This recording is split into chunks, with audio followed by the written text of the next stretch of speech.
அணுக்களோட கருமுட்டையை இணையும் போது ஒரு குழந்தை உருவாகுது.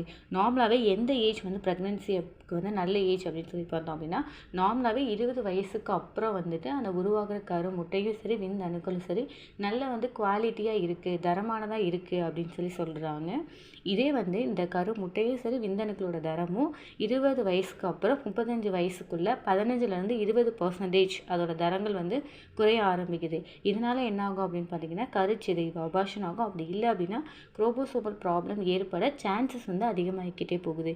ஆண்களாக இருந்தாலும் சரி அவங்களோட விந்தணுக்களோட தரம் வந்து குறைய ஆரம்பிக்குது.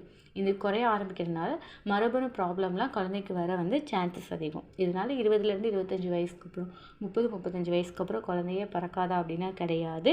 பட் இதனால இப்படி லேட்டாக ப்ரெக்னென்சினால் அந்த கருமுட்டையோட தரமும் சரி விந்தணுக்களோட தரமும் சரி குறைய ஆரம்பிக்கிறதுனால ஒருவேளை குரோமோசோமல் ப்ராப்ளம் ஏற்படுறதுக்கு வந்து சான்சஸ் வந்து கொஞ்சம் அதிகரிச்சு